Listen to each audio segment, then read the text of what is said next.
தமிழ்நாடு மீண்டும் இந்தியாவிற்கு வழிகாட்டி இருக்கிறது. சட்டத்தின்படி மாநிலங்களுக்கும் உரிமை இருக்கு என்று. நமக்கு இதுக்கு மேலே எல்லாம் ஃப்ளோவில் பேச வராது. நம்ம ஸ்டைல்லே போயிடலாமா? நம்ம எத்தனையோ தடவை சொல்லிட்டோம் தண்டத்துக்கு சம்பளம் கொடுத்துட்ருக்கோன்னு. எனக்கு தெரிஞ்சு இவ்வளோ நாள் ஆளுநருக்கு கொடுத்த சேலரி, பணம், பஞ்சப்படி, இதர செலவுகளெல்லாம் எடுத்து உச்சநீதிமன்றத்துக்கு தான் கொடுத்துருக்கணும்னு நினைக்கிறேன். அதுதான் சரியாகவும் இருக்கும். உடனடியாக இதுக்கான வேலையை நம்ம நிதியமைச்சர் செய்வாங்க அப்படிங்கிற நம்பிக்கையுடன் நம்ம வீடியோக்குள்ளே போயிடலாம். வணக்கம், எனவே பேசுவோம். நம்ம எனவே பேசுவோம் சேனலுக்கு சப்ஸ்கிரைப் பண்ணி அந்த பெல் பட்டனை அழுத்தி ஆதரவு கொடுங்க. எனக்கு இந்த 10 மசோதாலையும் ஹாப்பி தாங்க. இந்த 10ஐயும் தூக்கி கெத்து காமிச்சிட்டாரு நம்ம சிஎம். நம்ம சிஎம் மட்டும் இல்ல, ஒவ்வொரு சிஎம்முக்கும் இப்படி ஒரு கெத்து இருக்குன்னு காமிச்சிட்டாரு. மொத்தமா சோழியம் முடிச்சு வெளியே அமுச்சு வச்சாச்சு. இதுல உள்ளதுலயே சிறப்புன்னு ஒண்ணு இருக்குல்ல, அதை பத்தி தான் நாம பேச போறோம். இப்போ ஒரு கவிதை மாதிரி சொல்லணுமே, அது வர மாட்டேங்குதே. வராது, ஆனா கவிதைன்னு நினைச்சுக்கங்க. கல்வியில் காவியடிக்க நினைத்தவர்களுக்கு கருப்பை அடித்து பல்கலைக்கழகங்களை வெள்ளையாக்கிய வேந்தரே வே வே. அடடே, என்ன ஒரு கவிதை, நல்லா தானே இருக்க. வேந்தரே, எங்க தமிழ்நாடு முதல்வர் எல்லா பட்டங்களுக்கும் உரியவர் தான். இந்த ஒன்று மட்டும் அப்படியே ஊசலாடிக்கிட்டு இருந்தது, அதுவும் வந்துருச்சு. இனி தமிழக பல்கலைக்கழகத்தின் வேந்தராக முத்துவேல் கருணாநிதி ஸ்டாலின் அவர்கள் இருப்பார். இனி எல்லாம் டிகிரி வாங்க போறப்ப பெருமையோட போவோம்ல. ஏன்னா இது வரைக்கும் வேந்தர்னு ஒண்ணு வேண்டாததுன்னா வேண்டாத இடத்துல எல்லாம் சொல்லிக்கிட்டு இருந்தது. நீங்க ராஜ ரிஷிகளை படிங்க, முனிவர்களை படிங்க, அந்த புண்ணாக்கு எல்லாம் என்ன வெங்காயத்துக்கு நாங்க படிக்கணும்னு எங்க பெரியார் எங்களுக்கு சொல்லி கொடுத்துருக்கிறாரு. பெரியாரின் வழிகாட்டுதலில் எங்களுக்கான பல்கலைக்கழகங்களை நாங்களே தான் உருவாக்கிக்கிட்டோம். அதுல ஆளுநர்னு ஒரு ஆட்டுத்தாடி வந்து உட்கார்ந்துட்டு அண்ணாமலை அண்ணன்னு சொல்லலைங்க, எங்க அண்ணா சொன்ன ஆட்டுத்தாடி, அப்படி ஒரு ஆட்டுத்தாடி வந்து உட்கார்ந்துட்டு நாட்டமா பண்ணிக்கிட்டு இருந்தது. மற்ற 9 மசோதாவை விட இது ஏன் சிறப்புன்னு நான் சொன்னேன் தெரியுமா? மிச்சம் 9ல கூட அது கையெழுத்து போட்டுதான் ஆகணும்.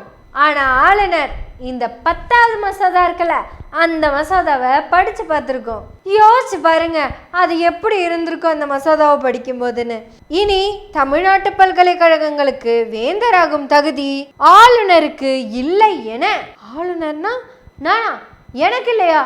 ஐயோ, சரி, இல்லை என தமிழ்நாடு சட்டமன்றம் ஒரு தீர்மானத்தை நிறைவேற்றி இருக்கிறது. இதுக்கு ஆளுநர் கையெழுத்து போடணும். எனக்கு எந்த வெங்காய தகுதியும் ஆளுநரா இருக்கிறதுக்கு இல்லை அப்படின்னு ஒப்புக்கொண்டு அந்த சைனை போட்டு தான் ஆகணும். அதனாலதான் கையை இழுத்துக்கிட்டு நின்றுருக்கு. சட்டவிரோதமாக ஆளுநர் செயல்பட்டிருக்காரு. ஏங்க இப்படி சட்டவிரோதமா செயல்படுறதுக்கு எதுக்குங்க நம்ம எத்தனை பணத்தை கொடுத்துருக்கோம்? உச்ச நீதிமன்ற நீதிபதிகளே சட்டவிரோதமாக நடந்து கொண்ட ஆளுநரை கைது செய். ஏங்க 2 வீலர்ல போறப்ப ஹெல்மெட் போடலன்னா 1000 ரூபாய் ஃபைன் போடுறீங்க. அதுக்கு என்ன சொல்றீங்க? சட்டவிரோதமா, அதாவது சட்டம் ஹெல்மெட் போட்டு தான் போகணும்னு சொல்லி இருக்குது.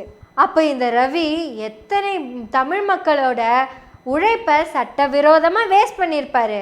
ஒரு ஹெல்மெட்டுக்கே 1000ன்னா எத்தனை கோடி ரூபா போடுங்க சார் ஃபைன. இது திங்கிறதுக்கு பேழ்றதுக்கு எல்லாத்துக்கும் நாம தான் காசு கொடுக்கணும். சரி, இப்படி நம்ம கொடுத்த காசுக்கு சட்டத்துக்கு உட்பட்டு ஏதாவது நடவடிக்கை எடுத்திருந்தா கூட ஜீரணமாக தான் இருந்திருக்கும். அது எப்படிங்க சட்டவிரோதம்னு சொல்லி அசால்ட்டா விட்டு போட்டீங்க? சட்டவிரோதமாக நடந்தா குற்றம், குற்றமே.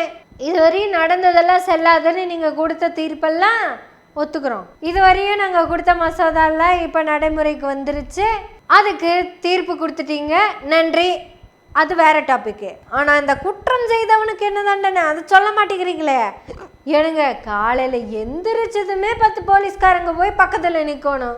அப்புறம் இவரு தெற்கையும் வடக்கையும் நடப்பாரு, அங்க இருக்கு எங்கெங்கயோ கோவிலுக்கெல்லாம் போவாரு, அங்க போய் தாழ்த்தப்பட்ட ஒருத்தவருக்கு பூணூல் போட்டு விடுறேன் அப்படின்னு பண்ணுவாரு. அது சட்டவிரோதமாக தானே பண்ணுறாரு. இப்படி பதவியில் வந்த நாளிலிருந்து இப்போ வரைக்கும் சட்டவிரோதமாகவே வேலை பார்த்துக்கிட்டு இருந்த இவரை எப்போ கைது பண்ண போகிறீங்க? கையெழுத்து போட சொல்லியிருக்கணும் சார். கையெழுத்து போட்டுட்டு தான் பொட்டியை கட்டணும்னு சொல்லி இருந்திருக்கணும். நான் ஆளுநராக இருக்க எனக்கு தகுதி இல்லை அப்படின்னு கையெழுத்து போட்டுட்டு பக்கத்தில் இருக்க டேபிளில் நிப்பை உடைச்சிட்டு அப்புறம் தான் பொட்டியை தூக்கிட்டு கிளம்ப சொல்லி இருந்திருக்கணும். வரலாற்று வாய்ப்பை மீண்டும் நாம் தவற விட்டுருக்கிறோம். ஐயோ, நான் வேற கோயம்புத்தூர்ல இருக்கிறேனே, இனி எப்போ நான் மெட்ராஸ் போய் அவருக்கு ஒரு பாட்டு டெடிகேட் பண்ணுவேன், டக்குன்னு எதுவும் வர மாட்டேங்குது. கதை விடுவார் இந்த வாழ்க்கை, கதை விட்டே இந்த வாழ்க்கை, எனது கை என்னை அடிப்பதுவோ, எனது விரல் கண்ணை கெடுப்பதுவோ, அழுது அறியாத ஆளுநரே, காவாய்க்குள்ள போன கவர்னரே, கதை விடுவாய் இந்த வாழ்க்கை.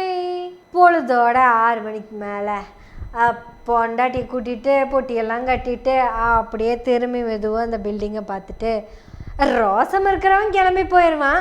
சட்டத்துக்கு விரோதமாக இந்த பில்டிங்கில் இருந்ததுக்கு எல்லாரும் என்ன மன்னிச்சுக்கங்க அப்படின்னு கேட்கணும். ஆங்கிலத்தில் அருமையான பழமொழி ஒன்று இருக்கிறது. There's a good proverb in English. If you are in my shoe, ஒருவேளை நீ என் காலணியை அணிந்திருந்தால், if you are in my shoe, try பண்ணி பார்த்தலாமா? அதுங்க ஆளுநருங்கிற அதிகாரத்து மேல இத்தனை நாள் என்னை யாரும் ஒன்றும் பண்ண முடியாதுங்கிற மம்மதையில இத்தனை நாள் தின்ன சோத்துக்கும் நன்றி இல்லாம, உப்பு போட்டதுக்கும் ஒழுங்கா இல்லாம, செய்யற வேலையும் ஒழுங்கா செய்யாம, தண்டத்துக்கு இங்க உட்கார்ந்து உங்க உழைப்பெல்லாம் திருடி தின்னுட்டேன் ஜாமியோ, தப்பு தான் பண்ணிட்டேன், அறிவில்லாம பண்ணதெல்லாம் தப்பு தான் அப்படின்னு மனசார மன்னிப்பு கேட்டு மனுஷனா திரும்பி போலாம். இதைத்தான் நான் பண்ணுவேன். ஏன்னா பண்ணனது பூரா தப்பு. இதுல உச்சபட்ச கொடுமை என்னன்னு பார்த்தீங்கன்னா, இந்த பதவிக்கு பேரு சூப்பர்வைசர் பதவியாமே. சட்டமன்றத்துல இருந்து வர சட்ட மசோதாக்களை எல்லாம் இவர் சூப்பர்வைஸ் பண்ணி கிளாரிஃபை பண்ணி அப்புறம்தான் இவரோட கையெழுத்து போடுவாராமா. இந்த சூப்பர்வைசர் சரியா வேலை செய்யலைன்னு சுப்ரீம் கோர்ட்ல இருக்கிற சூப்பர்வைசர் சொல்லியிருக்கிறாங்க. அப்ப இந்த சூப்பர்வைசருக்கு இன்னாத்துக்கு நம்ம சம்பளம் கொடுத்தோம் அப்படின்னு கேள்வி வருதுல்ல. இதுக்கு மட்டுமா நம்ம காசு தண்டத்துக்கு போய்கிட்டு இருக்குது. இன்னும் எதிர்கட்சிகள் ஆள்ற எல்லா மாநிலங்களுக்கும் வேலை செய்யாத ஆளுநருக்கு வேலை செய்யாம இருக்கிறதுக்கு சம்பளம் கொடுத்துட்டு இருக்கோம். சுப்ரீம் கோர்ட்டே உங்களுக்கு ஒரு வேண்டுகோள். இதை மட்டும் அனுப்ப வேண்டாங்க, இதுகளையே மொத்தமா அனுப்பிச்சு விட்டுருங்க. 180 ஏக்கருங்க, அதுவும் சென்னை சிட்டிக்குள்ள. தமிழ்நாட்டுக்கு அது ஒரு நன்மையும் கிடைக்காம தரிசா கிடக்குதுங்க. தமிழ்நாடு பல்கலைக்கழகத்தின் வேந்தரான எங்க முதலமைச்சருக்கு ஒரு கோரிக்கை வச்சுக்கிறேன்.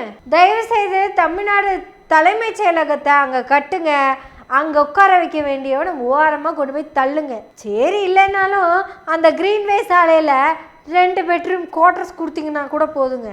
வேலை செய்யாம உட்கார்றவனுக்கு தண்டமா காசு கொடுக்கறதுக்கு அது போதுமே. தயவு செய்து அதை நிறைவேற்றுங்க. இனி புதிய ஒரு ஆளுநர் மாளிகைக்கு வரக்கூடாது. ஐயோ, தப்பாவே பேசிட்டு இருக்க. நம்ம கிண்டியில் இருக்கிற அந்த மாளிகைக்கு வரக்கூடாது. இனி அது தமிழக மக்கள் அனைவருக்கும் பயன்படக்கூடிய தலைமைச் செயலகமா மாறட்டும். எஸ், மாறும் அப்படிங்கிற நம்பிக்கையோட நம்ம எல்லாரும் பேசுவோம். பேசுறதோட நிறுத்தாம போகிறவங்களையெல்லாம் வழி அனுப்பி வைப்போம். ஆளுநரை நம் எல்லாரும் அவரோட வழியிலேயே வழி அனுப்புவோம்.